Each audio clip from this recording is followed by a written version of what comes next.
Hello and welcome to the beginning of a details series. This one's going to take a look at Battlefield 5 and all the details that I can find within the game, the interesting things that you guys might want to watch. I did do a previous episode a while back that was on the alpha and the beta. We found some pretty cool details that I wanted to share, but this one's going to focus on the main game. Of course, there's loads more maps, loads more vehicles, and way more stuff to take a look at. If I have missed any or you've found some interesting things in game, please let me know in the comments, or if you want to chat to me, join my Discord, the link's in the description down below, and you can tell me there. Starting off, one of the best things that I've noticed in the game, and this isn't something that a lot of you might think is that amazing, but for me it's really cool.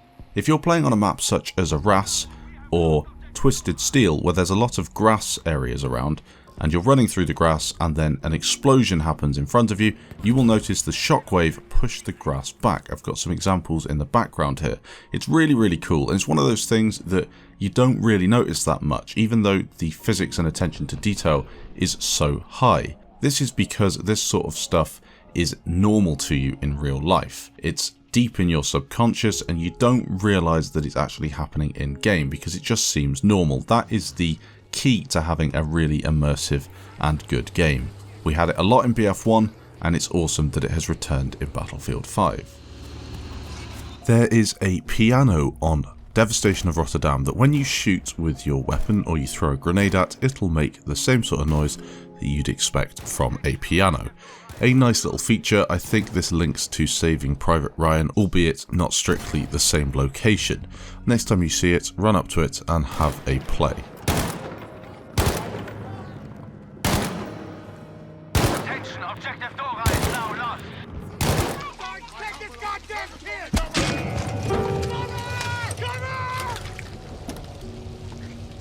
The planes are really awesome in first person mode. If you're looking through the cockpits of the different planes, there are some things that are quite individual, and I think that's awesome. The MG42 overheats, we've all seen it. This is something that you should definitely try out. In order to make this happen, you need to get a specialization for the larger magazines. It's not too hard. I think you need to be level 3 on the weapon, and then fire it until it overheats, and you'll notice that the barrel is swapped out. I've also noticed that the soldier uses the brass to move the barrel out of the way because obviously it would be very hot and you wouldn't want to do it with your hands. Something we all know, and I covered in the last video, characters will reach out and grab for a ledge whilst falling. Pretty awesome to use on the Narvik map on the bridge because you can flank enemies that way, dropping onto the lower level and shooting them all in the back. Raindrops on this game are even better than they were in Battlefield 1. On metal, in water, on snow, the raindrops are just awesome to look at. You guys will probably notice this if you're playing on the ultra settings or you're playing on higher settings. If you've got a computer that is beast enough to do that, these weather effects are just on a different level in BF5, and it's amazing because it's on the same engine as in Battlefield 1, and I didn't think they could make it any more realistic. When a tank fires a shell, if you were to screenshot it mid-shot or midway through its firing sequence, you'll notice the shockwave from the tank. Pretty cool stuff. Again, not something that you really notice whilst you're playing, but it definitely is there. If a tank also gets destroyed, the turret will fly off the tank and can be found lying on the ground. This can go as far as the explosion will allow it, and then the tanks will sit there for quite a while without despawning, meaning you can have a lot of cover around the map after things have been destroyed, which is really cool. Different factions have different phonetic alphabets. You'll notice if you play on the German side, you'll associate the Charlie flag or the C flag as Caesar, and this will change as more factions enter the game.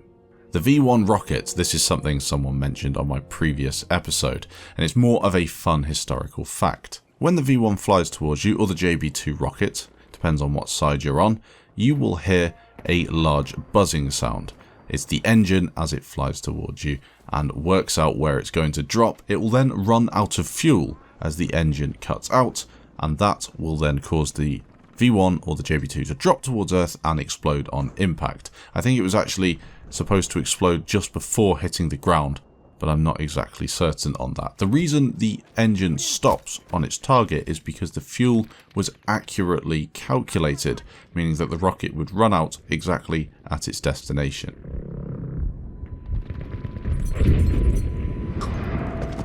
You'll also notice that when running through water, soldiers try to keep their knees up and almost try to keep their gun dry as well.